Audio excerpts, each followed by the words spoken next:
Bryan Kohberger. The name itself strikes fear into the hearts of women all over the United States. The suspected Idaho college murderer sits in jail while the world waits for his trial. Did the former criminology graduate student savagely kill 4 college students at the University of Idaho? Did he have a partner, or was he set up? This week on Two Crime Newsies, we dive deep into new evidence which has emerged so you can make that call for yourself. Hey everyone, I'm Jen. Hi, I'm Tina. Jen, your reporter voice. Do you like it? I love it. Thank you. Thank you much. Before we get into this, I want to say this definitely deserves a listener warning. We are going to talk about some graphic things on this episode of Two Crime Newsies. And it's a case that people have been obsessed with for years. Yeah, sorry. I was distracted. Are you cold? No, you know what? It does give me chills. This thing gives me chills. Yeah. There are nights when I can't sleep because I'm still thinking about it. It's gory. We, this week, are talking about a brand new Dateline episode that was released on Friday, May 9th of 2025. It's called The Terrible Night on King Road. It's season 33, episode 28 of Dateline. I watched this on YouTube, but you can pretty much watch it any place where you watch Dateline. I saw it on Peacock. Okay, perfect. So before we get into the new evidence, I want to recap the actual crime scene and the murders themselves. And here's what we know. Around 4 a.m. on November 13th of 2022, 4 University of Idaho students were stabbed to death inside of their King Road rental house in Moscow, Idaho. Now, Moscow, Idaho is kind of a college town. It's home to the University of Idaho. It looks like a very fun place to be and to live. Now, the victims were 20-year-old Ethan Chapin, his girlfriend, 20-year-old Xana Kernodle, 21-year-old Madison Mogan. Now, Madison also goes by the name Maddie. And Maddie's best friend and recent graduate who had just come back to the weekend to show Maddie Mogan her new car, and that was 21-year-old Kaylee Gonzalez. The night before the murder happened, on November 12th, Xana and Ethan, who had been dating for a little while, went to a fraternity party and got back to the house on King Road around 1:45 in the morning. Now, Madison and Kaylee had spent the evening at a sports bar in town called the Corner Club and then stopped at a food truck before going home. Now, there's video surveillance of all of this online. You can watch it pretty much anywhere. They show it on this Dateline episode. And the two of them got back to the King Road house around 2 a.m. Now, at 4 a.m., Xana received a DoorDash order. And at 4:12 a.m., Xana was on her phone, and records indicate that she was on the popular app TikTok. And then about 5 minutes later, at 4:17 in the morning, some home security video from a house nearby started picking up this whimpering sound, followed by a loud thud and a dog barking. Now, I want to talk about this King Road house, okay? Now, it's not just any ordinary house. This house is built on a slope. So the front of the house, it looks like it's 3 stories high. There's an entry down on the bottom, which I'm going to refer to as ground level. And then on the back side of the house, you can enter via the second floor of the house. So the front of the house has a ground floor basement, basically area entrance. But in the back, you enter through the second story of the house. Okay. The night of the murders, there were 6 people inside of this house. 2 other roommates in this house were not injured during this incident. And we'll get to them here in a little bit. Now, on the ground floor, you had one of the roommates sleeping. On the second floor, Ethan and Xana were sleeping in Xana's bedroom. And then you had another roommate in her bedroom, also on the second floor. Now, on the third floor was Kaylee and Maddie sleeping in Maddie's room. Also, there was Kaylee's dog. The dog was found unharmed in another bedroom. The second floor roommate in a court affidavit stated waking up to what sounded like Kaylee's dog doing something upstairs and someone saying, there's someone here. That same second floor roommate says she opened her bedroom door twice. And the second time, she said she heard what sounded like crying coming from Xana's room and a male voice saying, "It's okay, I'm going to help you." Oof, that was creepy. So then she opened her door the third time.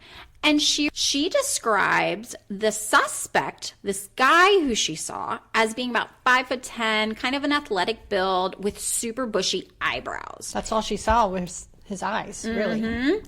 And so she turns around and quickly locks herself back into her bedroom. The scene. And this gets very graphic. Xana, Ethan, Kaylee, and Maddie were all stabbed to death, and police say a K-Bara style knife was used. Now, a K-Bara style knife, I describe it as it has a sheath with like a cover over it, usually like a leather thing.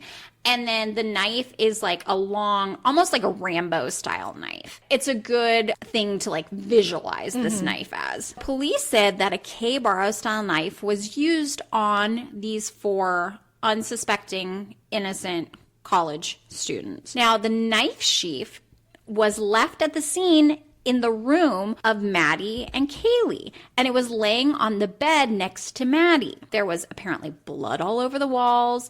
And I remember from this day when this happened, watching the news coverings of this, and you could literally see blood dripping down the sides of the house, coming out of probably what would have been like the floorboards, like, and trickling down the side of the house. It was horrific to see. Then turns out the 2 surviving roommates ended up calling for 911 at 11:58 a.m. So we know, based on timeline, based on forensics, that this crime happened in the early 4 a.m. hour, at some point around 4 a.m. And we'll get more into the specific timeline later in this episode. The 2 surviving roommates first, before calling 911, called some friends to the house because they thought someone was unconscious on the second floor. At 11:58 a.m., they called 911 and police arrived, homicide investigators arrived, and police believe that 4 people were killed between 4 a.m. and 4:25 a.m. On December 15th, remember this happened on November 13th. Come December 15th, so a full month later, police released that they were looking for a 5th generation Hyundai Elantra. And the reason for this was because they had picked up security video from a neighboring house that had showed what looked to be a Hyundai Elantra in the video leaving the King Road area at the time of the murders. And in a neighboring college town of Pullman, Washington, a man named Bryan Kohberger drives a similar Hyundai Elantra. He's 28 years old, and he's a PhD candidate in criminology. Then come December, it's Christmas vacation time. Bryan takes a pre-planned cross-country road trip home from Washington State to the Poconos in Pennsylvania, where he is later that month arrested and extradited back to Idaho to be charged with 4 counts of murder. Whew, I feel like that was a lot to get into right off the bat. But that is all of the information that I think most of us have read about. Yep, exactly. And I just kind of wanted to recap it just in case somebody had maybe like forgotten some of these things, because it has been a couple of years since this happened. It's been, unfortunately, way too long. Okay, so let's dive into this episode. And again, we're talking about the Dateline episode, The Terrible Night on King Road, which was released in May of 2025 by Dateline.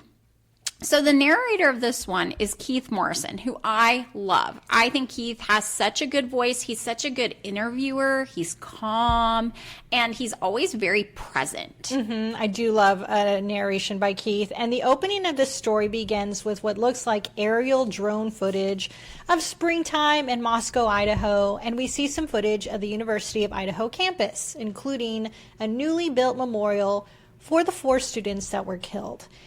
And it's crazy that this memorial was built before the trial started. So much precious time has passed. And I do think that it's terrible for the victims' families that at this point, they still don't have any justice. Keith also calls this a crime no one can forget, and I think that's an absolute fact. I still wake up sometimes in the middle of the night. I'll look at the clock, and if it's around 4 a.m., I'm getting chills, and I have a hard time going back to sleep because I'm remembering the horror of what happened at 4 a.m. to these young people who had their whole lives ahead of them. Mm-hmm. So we want to know what new information has come out in the 2 years since Kohberger was arrested. Yeah, this is new stuff, right, that Dateline has come up with that we haven't that we didn't know about.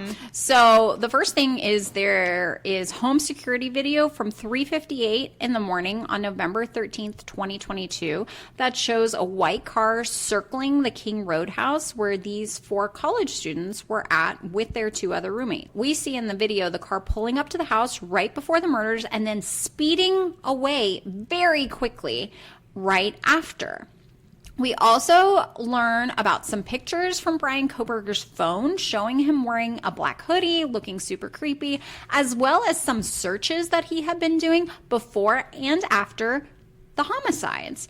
And police now suspect that 21-year-old Madison Mogan, also known as Maddie, was the intended target. The show interviews Angela Nieves, who is the mother of one of the surviving roommates. And she says these girls in this house were rays of sunshine. They were extremely smart, the top of their class, and they were loved by so many people. Keith asks Angela how Maddie could be a target, and Angela suspects it was her beauty. She was gorgeous. So pretty. And Keith mentions maybe Maddie was someone's ideal who couldn't have her.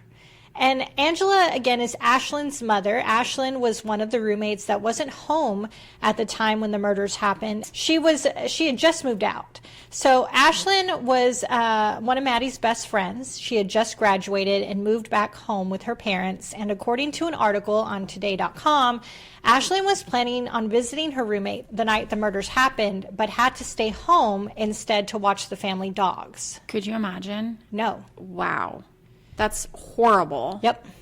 Keith also describes Bryan Kohberger to us. He grew up in the Pocono Mountains in Pennsylvania, and he says Bryan was an awkward kid, struggled with his weight and with girls. At one point in his younger years, he had a heroin addiction. He was 27 at the time of these murders and supposedly was over the addiction by then. We also hear from Howard Bloom, investigative journalist and author of When the Night Comes Falling, a requiem for the Idaho murders. And he says Bryan became a different person by 27. He lost weight, he became vegan, he was studying criminology. And in the summer of 2022, he was accepted to the PhD program at Washington State University in Pullman, which is only a 15-minute drive to the roommate's house in Idaho. I never really understood or recognized how close Pullman is to Moscow. Mm-hmm. For some reason, when I think it's in a different state, I always think super far away, but 15 minutes away is nothing. No. I mean, that's nothing. It takes you longer to get to my house. It takes me longer to get from my house to your house. It does. It really nuts. does. So according to police evidence, Bryan Kohberger bought a K-Bar U.S. Marine Corps knife with a 7-inch blade on Amazon. Now, he bought this 8 months before the murders while he was finishing up his master's degree in Pennsylvania. On June 25th, 2022, he used his phone to take a picture of his car license plate before leaving his Pennsylvania home and moving across country for his PhD course. Now, 5 days later, on June 30th, 2022, he moved into his new apartment in Pullman, Washington. On July 9th, he was invited by a neighbor to a pool party in Moscow, Idaho. Oh boy. Bryan sure made himself memorable at this party. And Keith mentions a source who's not on camera calling Bryan's behavior off-putting. Mm-hmm. We also hear from somebody who was at the party named Holly, and she says that she met with Bryan at this party and describes him as being awkward. He was trying to be social, but it just wasn't working. No. She gave Bryan her number after telling him about a local hiking group. I guess he had shown some interest in that, and she was just trying to be nice. Yes, Holly's also a PhD student at this time, and she mentions while he was awkward, it wasn't an immediate red flag, considering he just moved out there, he didn't really know anyone at the party, and she did feel like he was trying to make friends, which is why she felt kind of obligated to talk to him. And it sounded like she had some empathy there. She did. So the day after the party, Holly received a text from Bryan Kohberger, and they flashed the text on this Dateline episode up on the screen. And it says, "Hey, I'm pretty sure we spoke about hiking trips yesterday. I really enjoyed that activity. So please let me know. Thanks." That's a very formal, kind of odd text message. It's like a message you would send talking to a coworker or an acquaintance, a business email. Not somebody you met at a pool party the day before. No. Holly never talked to him again. She never saw him again, never talked to him again. And on the show, we also meet Zach, who is a local DJ and a PhD student. And what a combo. Right? I like my PhD. He says that he also was introduced to Bryan at this pool party and didn't really think anything of him anytime after the party. But he says he was hiking a little while later and ran into Kohberger. And he says it was super odd because he was coming down this mountain on this hiking trip with a group of buddies, and it was starting to get dark, and so they were going down the mountain. He says that Kohberger was going up the mountain. You don't usually go up mountains in the evening time. Not me. You know it's getting dark. I mean, heck, I don't go up mountains in the day, but this was Zach's second interaction with Kohberger because Zach was also at that pool party. And he says he had to end his conversation with Kohberger at that pool party because Kohberger was kind of invading his space while he was trying to DJ. And Keith says Bryan often went for drives, runs, and hikes at night. And we hear red flag. We hear from Howard Bloom again, and Keith asks him, "What's with Bryan Kohberger always wanting to be in the dark?" And Howard says, "Bryan lives in the shadows." That's creepy. So creepy. He also mentions it's not a crime to be a night owl.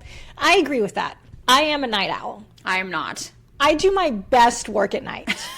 I write my best. It's when I'm most creative and energized. And I don't do much work at night because I'm staying on a sleep schedule with my husband, unfortunately. So I have to stay uncreative. But Howard also mentions, while it's not a crime to be a night owl, it does add to Kohberger's mysterious persona. I can see that. Mm-hmm.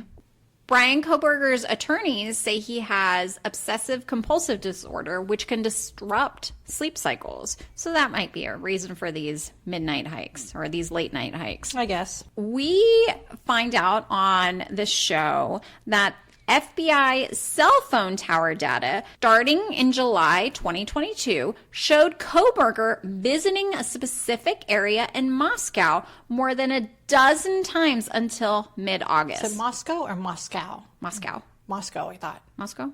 Moscow? How do you say the Moscow across the seas? Moscow. Moscow. So this one's Moscow. Okay. I think. FBI cell phone tower data starting in July of 2022 shows Kohberger visiting a specific area in Moscow more than a dozen times between July and mid-August. Now, the interesting fact about this is that the cell phone tower itself that recorded this was within 100 meters of the King Road house where Maddie, Kaylee, Xana lived, which is very fascinating. Now, it's unclear at this point in time whether Bryan Kohberger became aware of the roommates at the King Road house or not. Author Howard Bloom, who Tina had mentioned, says there's no prior interaction between Bryan Kohberger and any of the victims because there's no record of any conversations between them, no social media. That might be something we don't hear about until the trial.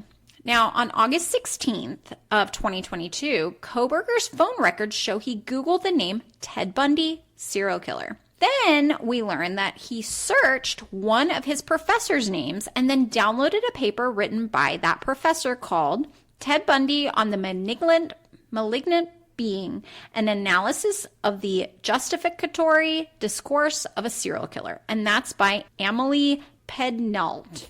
Boy, that's a lot of words. It is. And basically, the meaning behind this is how serial killers justify their actions. I have a feeling this will probably be brought up in court, potentially. I look at this kind of as being circumstantial, in my opinion. I am not an attorney. I am not a judge. I am not any of those things. But in my opinion, if somebody pulled up my search history, they'd be like, I don't know. Something's wrong with her. Jen is also Googling serial killers, you know? I completely agree. He's studying criminology. I'm no criminology student. But if you went through my search history, you're gonna see a number of times I've Googled serial killers and murderers. But I'm researching for this podcast. But it still looks weird. It does look weird, but I think in this instance too, it's his professor's work. True. You know, that is also something that I think needs to be remembered. We hear on this show from retired FBI criminal profile Greg Cooper, who says he, meaning the suspected killer, cannot achieve that level of power, domination, and control within his life. So he's looking to those who emulate those statistics of success.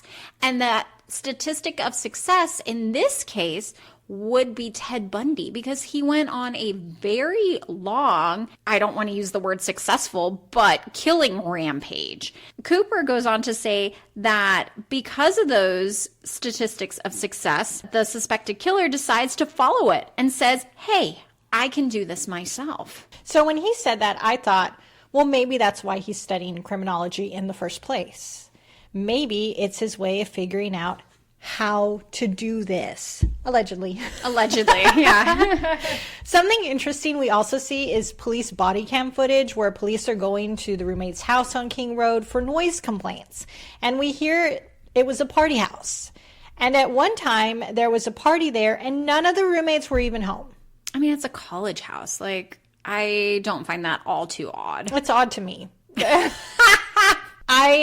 I don't know. I did not have that experience of going to someone's house when they weren't there. Going to a party at someone's house, but those people weren't there. Anyway, we go back to the interview with Angela, and she again is Ashlyn's mother, the former roommate who wasn't home or wasn't at the house at the time of the murders. And Keith asks Angela if it's possible that Kohberger attended a party at King Road, and maybe that's how he knows Maddie and the girls. And Angela says there's no way. She says someone his age would have stood out from the crowd and they would have been kicked out of that party. So we fast forward to August 21st at 11:40 p.m., where Kohberger received a police ticket for not wearing a seatbelt less than 2 miles from the King Roadhouse. 5 days later, on August 26th, Bryan searches, when can a cop detain you on Google?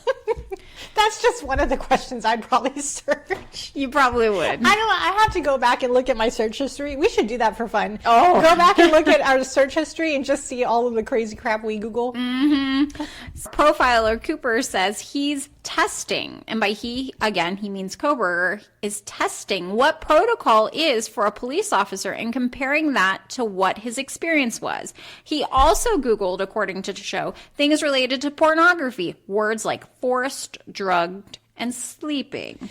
Again, Cooper says these words are all themes of power, domination, and control, and I agree that it's disturbing. It is, but you also have to remember this is a 20-something-year-old male college student who is a criminal justice student. I don't know. I don't want to know what a 27-year-old student in college is looking at on their phone. Like, realistically, you know? No. Ew. On Bryan Kohberger's phone, police later found lots of pictures of women from Instagram.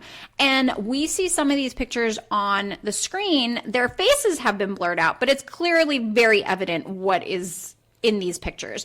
And we see images of women in bikinis, lots of blondes and brunettes, some from his universities, some from the University of Idaho, who look to be out in town. Turns out that some of the pictures were of women who were close friends with Maddie Mogen, Kaylee Gonsalves, and Xana Knodel. At this time, we also learned that Bryan isn't just a PhD student. He's also a teaching assistant. So he's leading classes and grading papers. Howard Bloom says Kohberger thought he was the smartest person in the room. He was demanding, and the students were resentful of his way of teaching and leading and grading, and some even accused him of sexism. He seems like a real piece of work, in my opinion. A real peach. Yeah. On September 9th of 2022, things start getting even a little weirder, in my opinion. Na-Young Coast, who is a classmate of Bryan Kohberger's, and she's from Korea, shared an office with Bryan at the university. We hear that she normally kept her apartment key in her desk, but she went to go look for it, and her key was not there, and she couldn't find it anywhere. And a couple of hours later, her key magically shows back up in the drawer. And that is just a red flag. Like the hairs on the back of your neck go up, like something just isn't right. Mm-hmm. Nye also lived in the same apartment complex as Kohberger, and we hear she was his only friend in the area. Howard Bloom says both were outsiders, both were very far away from their home, so they shared that bond. And Howard says Na-Young at one point tried to pursue a romantic relationship with Kohberger, but he wasn't interested. Thank goodness. Thank goodness. Keith also talks briefly about serial killers and how their behaviors progress from something like peeking into windows, breaking into houses. Golden State Killer right there. Yes, stealing, collecting personal items. And we've definitely talked about that with the Golden State Killer. He did all of those things. Yep, and then he kept leading more and more into more dangerous, devious things. If you haven't checked out the Golden State Killer episode, check it out. It's a two-parter, and it's really, really good. Fascinating. So we now go to September 10th of 2022. Now, this is one day after Na-Young's key had disappeared and then mysteriously reappeared back in her work desk. And on this day, she got back to her apartment and she noticed that something was off. Something just was not right in her apartment. Now, Howard Bloom walks us through this on the show. He says Na-Young came home and thought there was a break-in at her apartment. The reason for this is because she had baked a cake and had left it on the oven because it had burnt, and she was just going to throw it out later. Well, she came home to find that cake in the microwave. That's a red flag. And then she goes into her bathroom. Normally, she kept all of her cosmetics on a shelf, but when she walked in, she found that they were no longer on that shelf. They were lined up in a neat row on her toilet seat. Red flag. It's like a poltergeist. Yes! Creepy. Why would you do that? Because you're weird. Why would you scare someone like that? Because I feel like he's thriving. Whoever, at this point, we don't know who police suspected, who was suspected, but I feel like you want to do that because you want to instill that fear into somebody. You're getting off on that fear. It's like he wants to assert some power, letting them know that he was there, invading their space, and there's nothing they can do about it. And that is incredibly creepy and poltergeisty. It is. And I'm calling police. 100%. I'm changing the locks. And I'm probably packing a bag and I'm moving out. Especially if I think there's a poltergeist in my house. No way. Well, then Na-Young found that a watch and a personal letter that were both very near and dear to her were missing from her apartment. And she was afraid to stay there, rightfully so. I wouldn't want to stay there either. So where does she go? She goes to her friend Bryan Kohberger's apartment for safety. And she apparently later started wondering if Bryan had been the perpetrator because he knew about the letter and the watch. And after this, we hear that Na-Young bought a security camera for inside her apartment. Rightfully so. I think that's a very smart move. But apparently when the installation became a little too tricky, she asked Bryan to help install it. And by giving him access to this installation of the camera, could he have set it up so he could get the video footage on his phone? That's a scary thought. Terrifying. Keith tells us that 6 weeks before the murders, Kohberger's life seems to be stressful. He's not making friends. People are finding him strange. The students in his classes are complaining about him, about the way he grades. Some are calling him sexist. And people are saying that he's difficult to work with.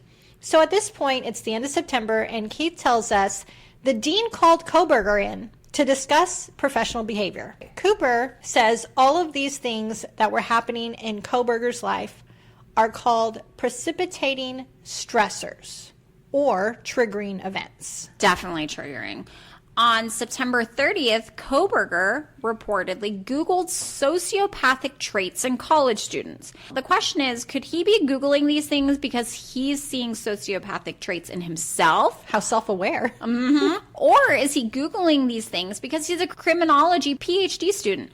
It's very possible the second is the reason. It's possible. Again, in my opinion, this is very circumstantial. True. We Google strange things all the time. Yep. And I want to know if he Googled things like King Roadhouse, if he knew the layout. Because if you've been following this case closely, you know the layout of the King Roadhouse is unusual. If Maddie was his target, how did he know what room she was in? Those are the things I want to know if he's Googling. Those are things I think would make him stand out. That is very true. You mentioned wanting to know the layout, and this kind of reminds me of that the girls posted on their social media all the time videos from inside the house. You know, it's like a trend thing now. These kids these days, these silly kids these days, they just want everybody to know everything about their life. Well, these girls would make videos, and I'm not trying to like victim blame by any means. No. Like, they're ordinary college girls having fun. For them, yes. Yeah, they're having fun. They're having a good time. They're living with a group of girls just having a good time. They take these videos inside of this house. And so through the videos, you can kind of get a feel for the layout of the house. That might be something. Yeah. If we ever do video podcasts, we are definitely going to be in a strange corner somewhere where no one can tell what wall is what. Nondescript. So the first 2 weeks in October, we hear that Bryan Kohberger's phone pinged again off that cell tower that's less than 100 meters from this King Roadhouse after dark. I think this is a very good perspective. We hear from forensic psychiatrist Dr. Greg Brucato. You know, I have a complaint about this Dateline episode. What's that? I love Dateline. I do too. Where are the chyrons? Yeah, there's no CGs. So we have no identification of people's names besides the announcing who they're talking to. Yeah, we don't even know if we're spelling them correctly. Correct. Come on, guys. So we hear from forensic psychologist Dr. Gary Brucato. I'm just going to call him Dr. Gary. Okay. He says that one of the images of a predatory animal is increasingly small loops around the victim. Now remember this, okay? This I think is really interesting. So you have Bryan Kohberger's phone pinging off the cell phone tower that's 100 meters away from this house. And Dr. Gary says that you have this predator, I imagine a lion, stalking around its prey, just putting tighter and tighter circles around that animal that it's hunting. The loops are getting smaller around the victim, and he's moving closer and closer, building up his nerves to strike. I don't like it. Dr. Gary says it's a person inside of the house has caught someone's eye, and that person will fulfill his fantasy. So let's say Maddie Mogen was the intended target of all this. And let's say he has not been convicted yet, that Bryan Kohberger zeroed in on her. He wanted her. She fit the epitome of what he thought was just this perfect woman. Allegedly. Yes. Thank you, Tina. And so he zeroed in on her, and nothing was going to stop him from getting her. You mentioned the circling and the getting closer and closer. This is how he might have known which room Maddie was in, if he was peeking through their windows. And here's the big thing Keith says. He says it wouldn't have been difficult, you touched on this, to watch the women or know what the house looked like inside because, as you said, they're posting on social media often. October 14th, we hear that Bryan Kohberger was pulled over for running a red light at his university. This is the second time in 7 weeks that he's pulled over. Bad driver. Yes! We see the body cam footage of this police interaction, and it's interesting. It is. He seems polite to the officer. She's a woman. And he's asking questions, saying he's unfamiliar with the way they do things there. Jeez. Because he's from out of state. And he also says, I apologize if I'm asking too many questions. What an interesting thing to say. Yeah, I don't think I've ever said I'm sorry for asking too many questions. No. I want to know all the questions. I want to know all the questions too. Yeah. Maybe that's why we do a true crime podcast. We're just inquisitive. I'm okay with it. Yeah, same. A couple days later, October 19th, Kohberger reportedly Googled, can psychopath behavior pro-socially? I had to look that up. According to the Merriam-Webster dictionary, pro-social means intending to help or benefit another person or group, or relating to or promoting behavior that benefits others or societies. And I find this interesting. Does he think he's possibly a psychopath, or is he just researching psychopaths as part of his criminology studies? And also, is Dexter a pro-social psychopath? Could be. I love Dexter. It's a good one. And we hear that after this, he Googled his own name 4 times in the span of 13 days, which for me, I don't think much of this because I will randomly Google my name to see what pops up. Hasn't everyone? I have. Okay. But I have the same name as some random Australian singer who's way more famous than me. So you'd have to dig pretty deep to even find my Facebook page. And that's okay with me, honestly. I'd rather not be easily searchable for a psychopath. But on November 2nd, that's 11 days before the murders, there's a meeting at Washington State University to discuss an improvement plan. This was in response to an incident where Kohberger approached a woman student at her car, and he made her uncomfortable. And those are my words. The show uses one of the words I dislike at the moment, which is vibes. They say the female student didn't like the vibes Kohberger was giving her.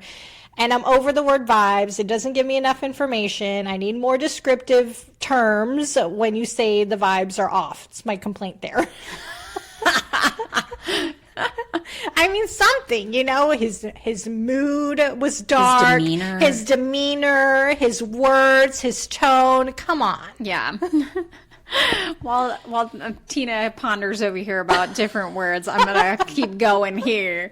November 7th, we hear again that Kohberger's cell phone pinged from that same cell tower within 100 meters of the King Roadhouse. Now, to date, that is 23 trips to that same area in the span of 4 months prior to the murders, all of which is after dark. Now, that is very odd.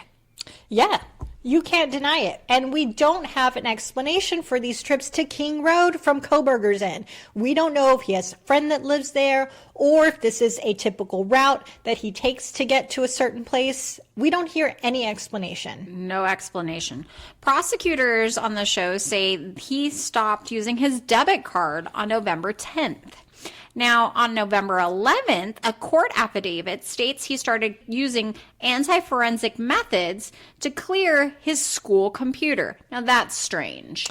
At this point, that seems to be more than just a coincidence. Agreed. And then that takes us to November 12th. Hit it, Tina. It's game day at the university, and we hear that Kaylee had already moved most of her stuff out of the house because she was going to graduate soon.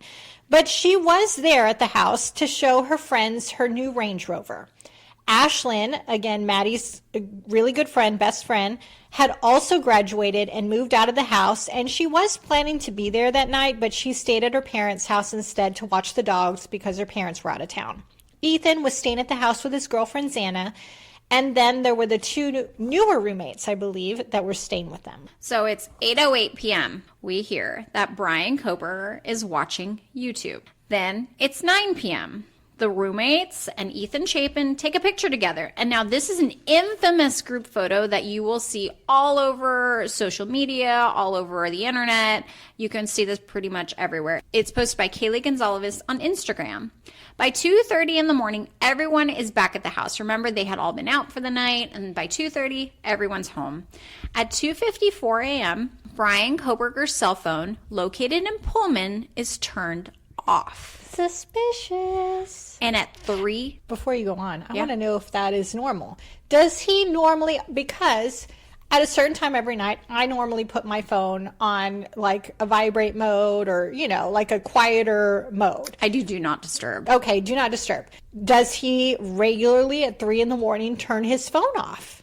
Does, Yeah, that's a really good question. He turned it off at 2:54 a.m. Now, I want you to remember that Tina had stated it takes 15 minutes, 15, to drive from Pullman, Washington to Moscow, Idaho, where the rest of this is going to be taking place.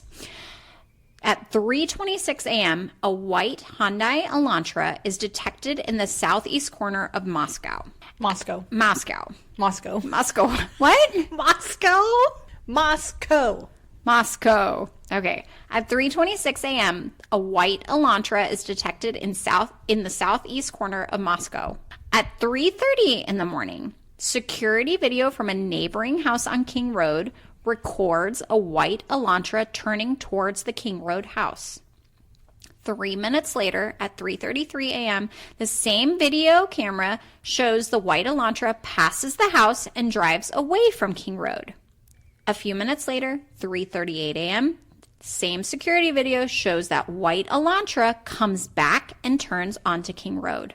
2 minutes later, the video shows the white Elantra leaving King Road. At 3:56 a.m., 16 minutes later, that white Elantra is recorded driving back onto King Road. 2 minutes later, at 3:58 a.m., that white Elantra is seen leaving King Road on security video. Now, at this point, I suspect, and a lot of other people out there suspect, after seeing this video, that there is an internal battle. Allegedly. Sorry. You're killing my vibe here, Tina. I'm sorry. Go ahead. Okay. There's an internal battle. Allegedly. Raging inside Bryan Kohberger. Should I do it? Should I not do it? Should I do it? Should I not do it? Oh my gosh. This is the first time I've seen this video of the car driving by the house. This is, Dateline gave this to us. We hadn't seen this. Have you seen this before? No, this is brand new. How many times did we say 1, 2, 3, 4, 5, 6? Back and forth. Back and forth. He's driving to the house. He's leaving the house. He's driving to the house. He's leaving the house. He drives to the house and leaves the house. He's building up that courage. Is crazy. 4 a.m., 2 minutes after this white Hyundai Elantra leaves King Road, Xana gets a DoorDash order delivered to the house. At 4:06 a.m., the white Hyundai Elantra traveled west, did a U-turn, and headed back to the house on King Road. It looked like he was going to go past the road, and then he just turned around and went on the road. Correct. At 4:07 a.m., the white Elantra drove into 1122 King Road, which is the house. It's the crime scene. And at this point, Dateline illustrates what might have happened once that Elantra is at the house. I find this part fascinating. They did an animation after talking to sources about the theories that might have happened at this home. So we see an animation of the house and of the different stories and kind of where the rooms are. Because again, this house has a strange layout. It's hard to understand how someone could have gotten into the house and to the specific rooms where these crimes happened. Yep. All right, here we go. This is the Dateline illustration. The house sits on a slope, as we mentioned. The killer enters the house on the second floor from the patio. Now remember, the second floor is ground level at the back of the house in the backyard. The suspect walked through an unlocked kitchen sliding door, and he went straight to Maddie Mogen's third floor bedroom. Inside the bedroom, he found Maddie in bed with her best friend Kaylee.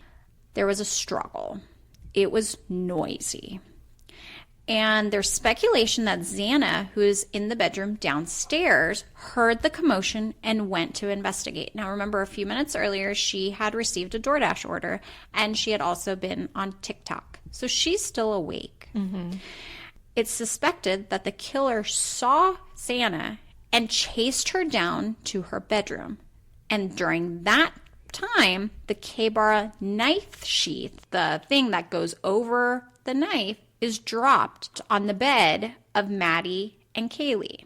I think this makes a lot of sense because this whole time I've been wondering how he would leave that knife sheath behind.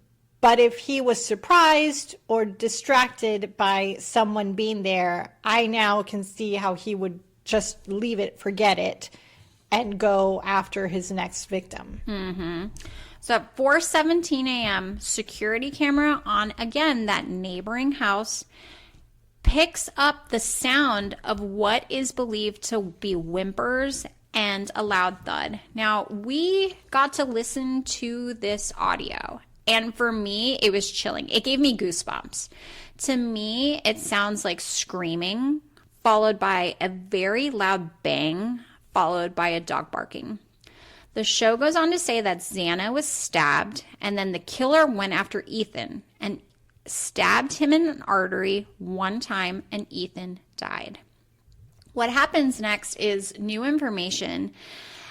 The show says that the killer then carved Ethan's legs.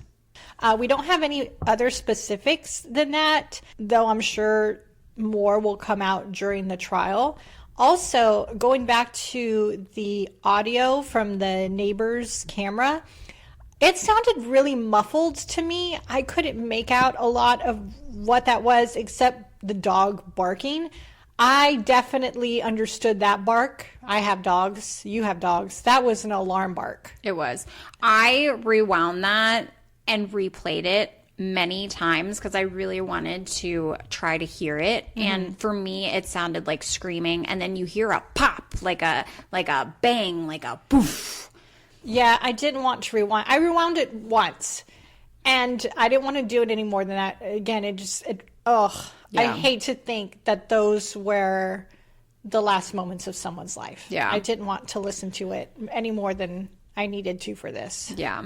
So the show says it looks like the killer sat down after this and left impressions in blood on a bedroom chair. Now, I want you to remember that murder is hard work, okay? What? Why are you laughing? How would you know? I mean, I don't know, but it's not, you're putting everything into this. Like, I know it's bad to say that, but it's true. Again, I have no experience, but. You wrote it's exhausting. How do you know, Jen? I don't know. It's not easy. Oh my gosh.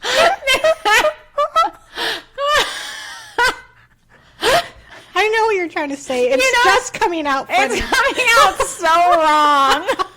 I have no experience in this, but I feel like to brutally murder 4 people, like, it's exhausting. By hand, okay? By hand. Right, and I don't want to get into any more details because it's awful. It's terrible. I hate this. I hate that this happened to them. But he sat down in a chair because he needed to take a break. He leaves the room where Ethan and Xana are, and he comes face to face with another roommate named Dylan, who had come out of her bedroom after hearing those strange noises.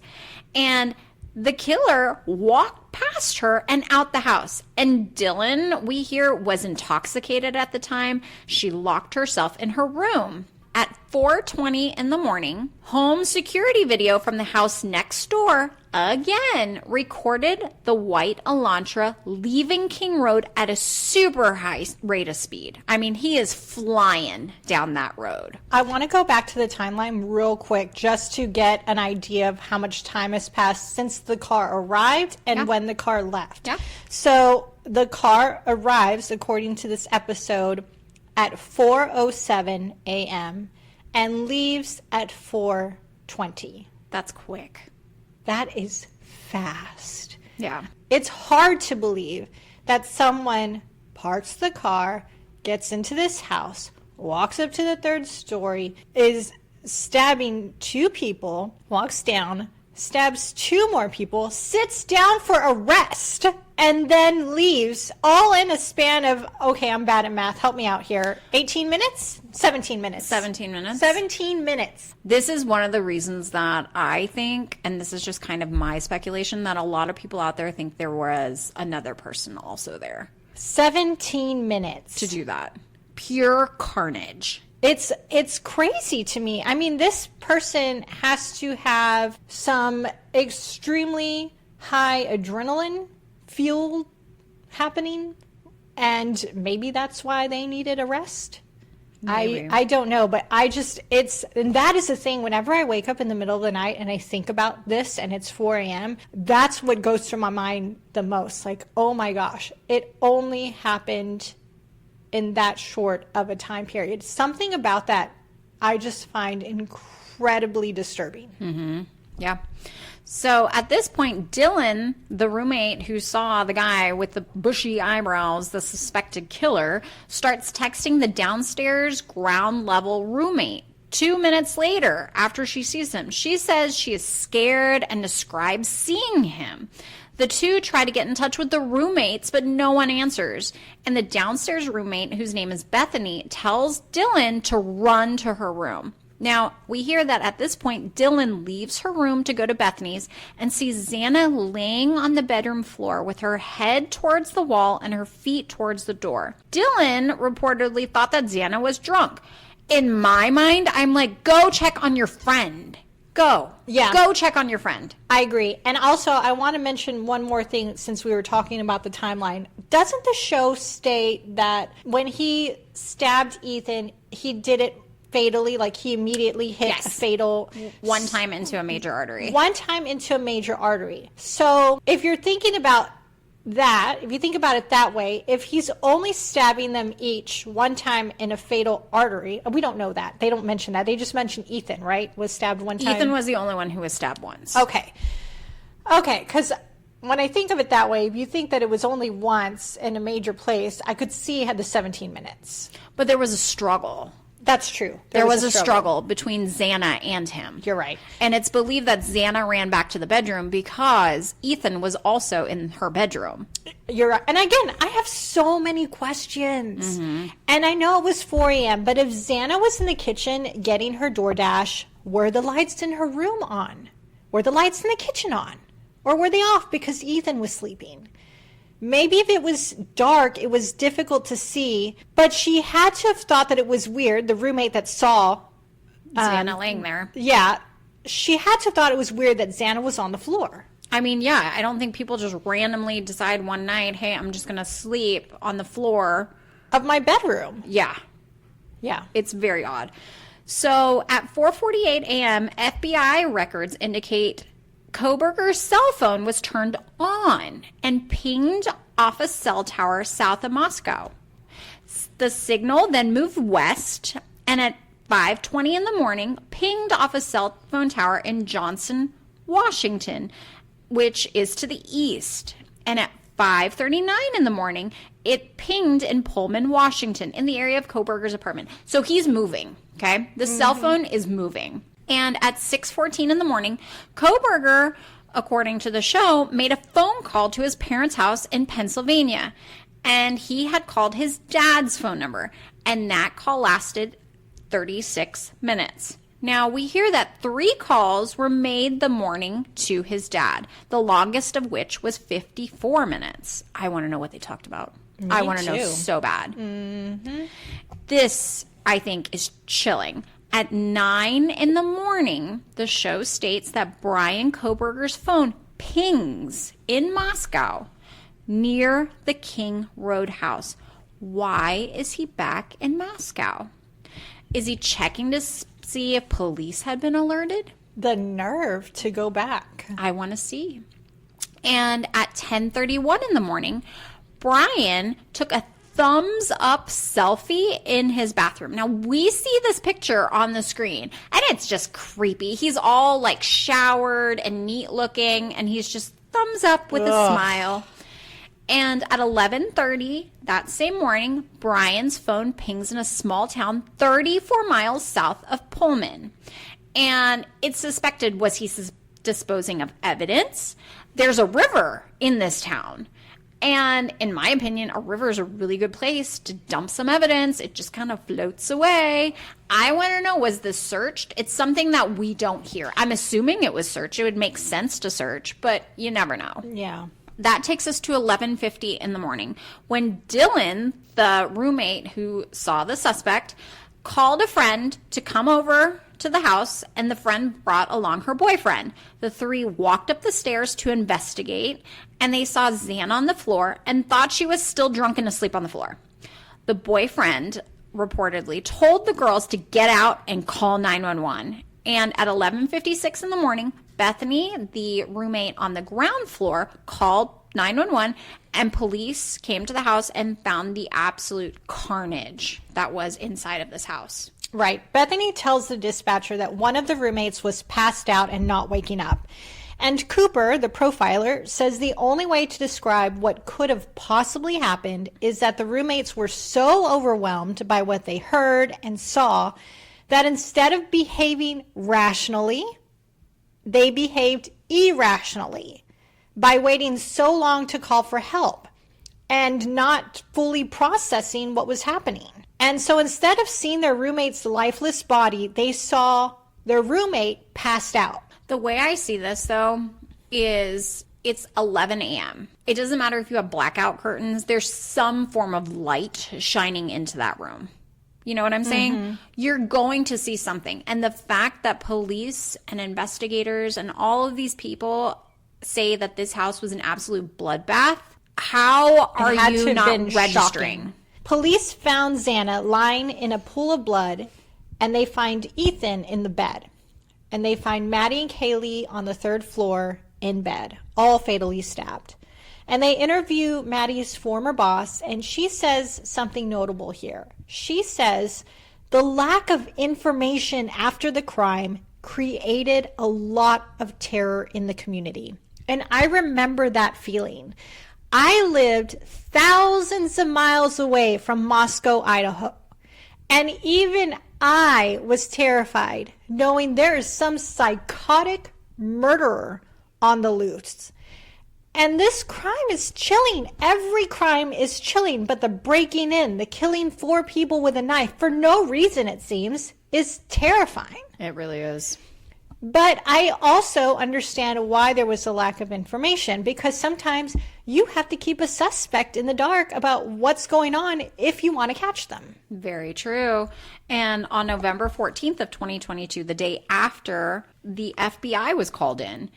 And on November 15th at 4:34 in the morning, Bryan Kohberger was apparently back on Amazon looking at a K-bar knife. The day later, on November 16th, Kohberger Googled University of Idaho murders. 2 days after, November 18th, Kohberger watched a program called The Perfect Killing Machine, Ted Bundy Serial Killer, and then YouTube video about the King Road victims. That same day, he went to the DMV, and up until now, he had Pennsylvania plates. His car was still registered in Pennsylvania. That day, he put Washington state plates on his white Hyundai Elantra. And over the next few weeks, he watched and saved over 60 things about the Idaho college murders on his phone. To me, this is one of those like wow type moments, but To me, I also think that this, again, is circumstantial because I was obsessed with this case after it happened. I could not get enough. Granted, I was not saving things onto my phone or computer about it, but I was reading and listening and wanting to know everything there was. So in my opinion, you could go both ways. Plus, he's a criminology student. Same, Jen. I was reading as much as I could find, but I wasn't thinking of saving it. Yeah. For what? By the time you read it, it's old news. I'm not going to reread it. I'm going to look for more new news. Yeah, that's a really good point. On November 22nd, the lab isolated the knife sheath DNA. Remember, the knife sheath was left next to Kaylee and Maddie in the bedroom. Mm-hmm. And Kohberger that same day searched Amazon for a knife sheath, but didn't purchase it. He then also looked into deleting his Amazon account activity. That's kind of strange. Red flag. Yeah. On November 28th, Kohberger reportedly watched a program about Ted Bundy that featured photos of Maddie and Kaylee in the show. Weird. So weird. And 2 days after that, on November 30th, we hear that he Googled his own name again. And on December 6th, he searched Amazon again for a K-bar knife and a sheath. And then the next day, on December 7th, police put out a statement, finally, to be on the lookout for a white Elantra that was seen near the King Road house the night of the murders. Okay, so if you're a Kohberger at this time and you're seeing that they're searching for a car like yours, you have to know that they're on to you and they're going to find you soon. On December 10th, DNA was uploaded to an ancestry site called MyHeritage. Woo, Paul holes. But the problem with this is that MyHeritage prohibits the use of data for law enforcement. This to me is a big uh-oh.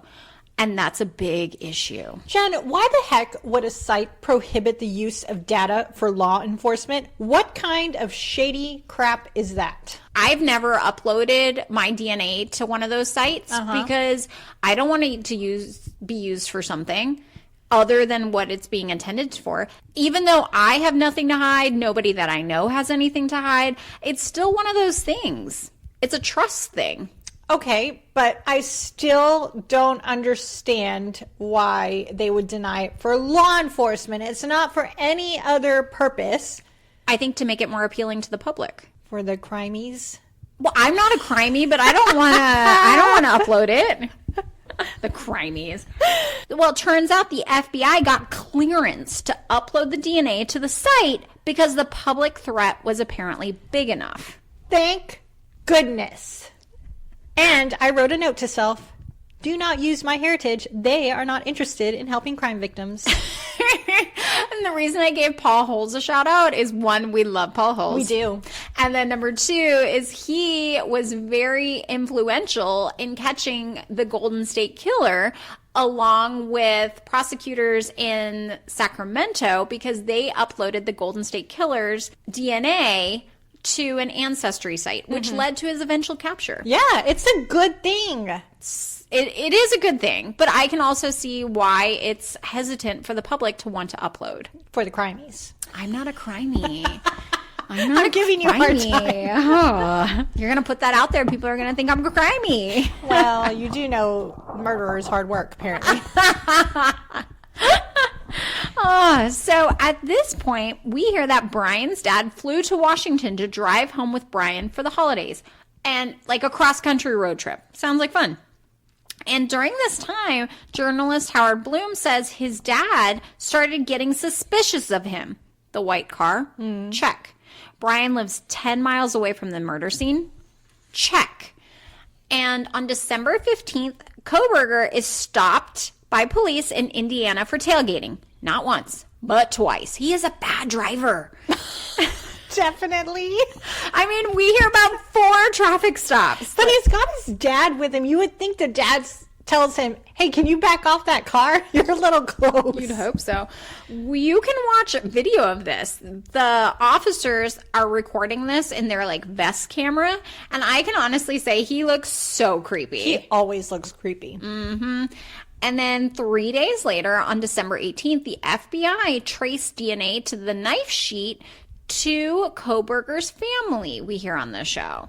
Howard Bloom says the family at this point started noticing that Bryan Kohberger was acting strange. The sister told her dad that Bryan had been involved in the murders. And I'm just like, good on this sister for saying that, because I feel like a lot of family members would not have had the nerve and the courage to say something. They knew something was off. And on December 27th, we hear that the FBI grabbed some trash from Kohberger's house, and the DNA was from the suspect's biological father. They ran it, and apparently the DNA on that knife sheet matched the suspect's biological father. And that same night, Kohberger watched a show called Ted Bundy, The Essence of a Psychopath.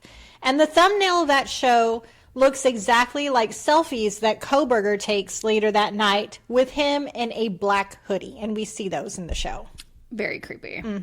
And 2 days later, on December 29th, we hear that Kohberger listened to a slowed down version on his phone of Britney Spears' Criminal. And you just can't make this stuff up. Like, Mama, I'm in love with the criminal. I've heard this song so many times, but I've never actually listened to the lyrics. They play the lyrics, or they show the lyrics on the screen. And here's what they say. Sing it, Tina. I'm not singing it. He is I'm not gonna. villain by the devil's law. Okay, yes, those are the words. He is a killer just for fun. You're going to give us a copyright issue no... here. Okay, here are the lyrics. He is a villain by the devil's law. He is a killer just for fun. He's got no conscience. He's got none. I mean... Yeah. Brittany, what are you talking about? I love Brittany. I do. I've always loved Brittany. But, nope. Not this one, Brittany. Give me some more, like, Baby One More Time. Yeah. Not this one. No. I mean, I just find, like, you can't make this stuff up. Like, he's listening to The Criminal by Britney Spears. Right. Like, come on now. Right. And at this point in time, the tactical team is watching him like a hawk. About 30 minutes after midnight on December 30th, snipers watch a man in a black hoodie turn on the light in the kitchen. And then they watch him go to the garage and come back wearing rubber gloves and holding a plastic baggie. And then, shortly after 2 a.m., police break into the house and arrest Bryan Kohberger. The news of his arrest is all over the media, and I remember this day. Same. I remember being so relieved that they finally arrested someone, but I also remember being shocked by who they arrested, because there were theories on social media throwing all kinds of names about potential suspects, but I'd never heard his name before. And also, he was just like Maddie's former boss describes him in the show. She says she thought he was a nobody, that he was just somebody who the girls would probably never have noticed. And Bryan Kohberger is then extradited from Pennsylvania back to Pullman, Washington, where he's put in a car and driven back to Moscow. And at this point, he's charged with 4 counts of first-degree murder and 1 count of burglary. And at this point, I'm kind of like, why burglary? I guess because he broke into the house? Yes. So I looked this up, and burglary doesn't mean you have to take something. Technically, he did take their lives, though. This is true. Right. But Allegedly, thank you. According to the Merriam-Webster dictionary, burglary means to break into and enter of a building with the intent to commit a crime, often theft. Okay, so it doesn't have to be theft. Right. And according to the FBI.gov, burglary is the unlawful entry of a structure to commit a felony or theft. Which murder is a felony. Correct. Okay. Thank you for clarifying that. You're welcome. So a few months later, Kohberger enters a not guilty plea, but then the state said they were going to seek the death penalty. And at this point, it's 2024 and the King Road house is torn down, which I find this very interesting that they tore the house down prior to the actual trial. For me, it's one of those things, I think it's always very beneficial when the jury is taken to a crime scene. So I find it very odd that the house was torn down, but I guess the sense of community was that seeing this house was basically bringing back all these emotions for people who live in Moscow.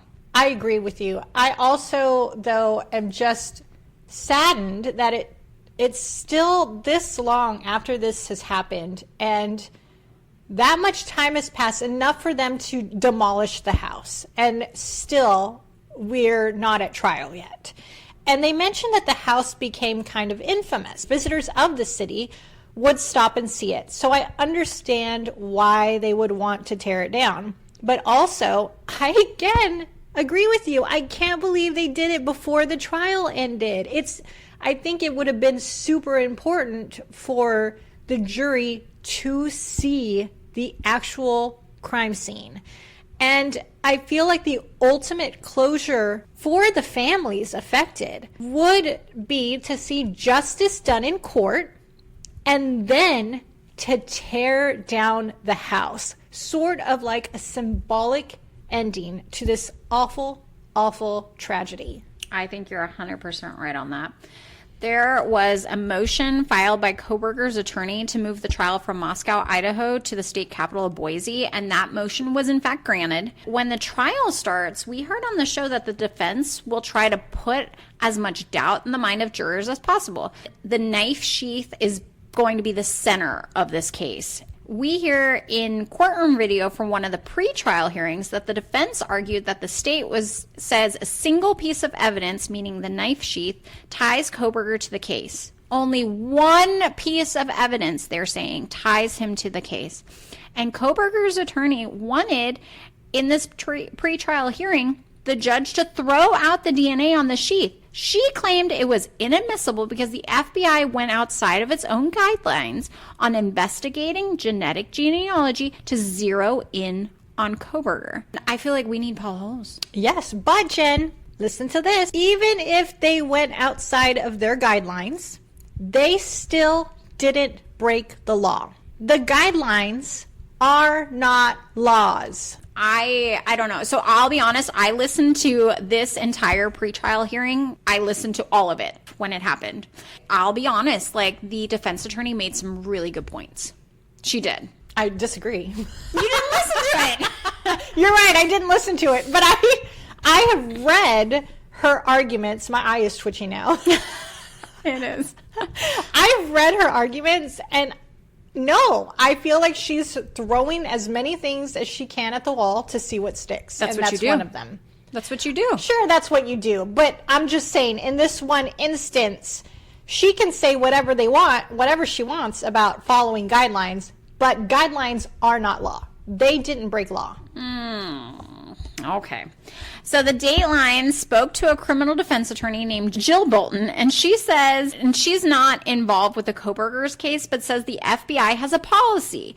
She says, we don't go into private DNA databases without a warrant, but they did. Why did they do that? If they didn't have a warrant to go into that database, it's likely because they didn't have probable cause, is what this criminal defense attorney named Jill Bolton states. The judge in the case ruled that the genetic genealogy will proceed in the case, and it acted as a tip in finding Kohberger. We hear from Dr. Greg Hempicken. Again, we need some chyrons here. Right? I'm going to call him Dr. Greg. Now, he is a DNA expert in Idaho for the Innocence Project, and he said on the show that there's been many studies done that show DNA can be transferred from object to object. You can't tell how many times or when it was transferred, but you can tell who it originally came from. I find that interesting. Sure. So someone else driving a car just like Kohberger's in and out of King Road 6 times the night of the murders. The defense will likely also argue that Kohberger's DNA was nowhere else in that house, despite it being a bloody crime scene. And I find this strange. I have a lot of questions about this. How could his DNA not be anywhere else? We're talking sweat. We're talking blood. We're talking anything. How can it not be anywhere else? Sure. I have a lot of questions about this too, Jen, but remember, he is studying serial killers. He's studying criminology. If anyone is going to try to pull this off, it's going to be him. And he's going to try to do it in a way where he thinks he can outsmart people. Truthfully, I feel like the evidence against him is overwhelming. I agree. And I'm also really fascinated that it's a 17-minute crime spree, and yet we don't think that there's any blood in his car. We haven't heard that anything has been found in the car. And is it possible we just don't have that information yet? The way I see it is like when you're involved with something like this, like you have to get some kind of blood on you. You know what I'm saying? Mm-hmm. Like he had to have something on him. Right. So like you said, it should have been somewhere in his car. There was a period where he left the crime scene and was driving around somewhere. It's possible he got rid of something, but I just can't imagine. I think about me and how clumsy I am. There's no way spilled paint on myself and then tried to get in my car and not mess up my car. It's not happening. It's not happening. Somewhere there's going to be something. I'm going to make a mark somewhere. He had to have been so meticulous about it, and there had to have been a method that he was following. I don't know what that is. And I wonder if we're going to hear about it at some point. You know, do they know how he did this, and will we hear about this in trial? I really hope that they allow cameras in the courtroom. Me too. And in April of 2025, the defense in court said it's looking at the possibility of an alternative suspect. And this will come out in court. Turns out there was some blood samples on the banister inside the house, we hear, and a glove found outside that were never tested. How can you not test a glove? How can you not test the blood on the banister? How? And the glove thing reminds me of OJ, like the juice is on the loose. Ew. And it infuriates me. Like, how can you not test this? It's a freaking glove outside of the house where 4 people were brutally murdered.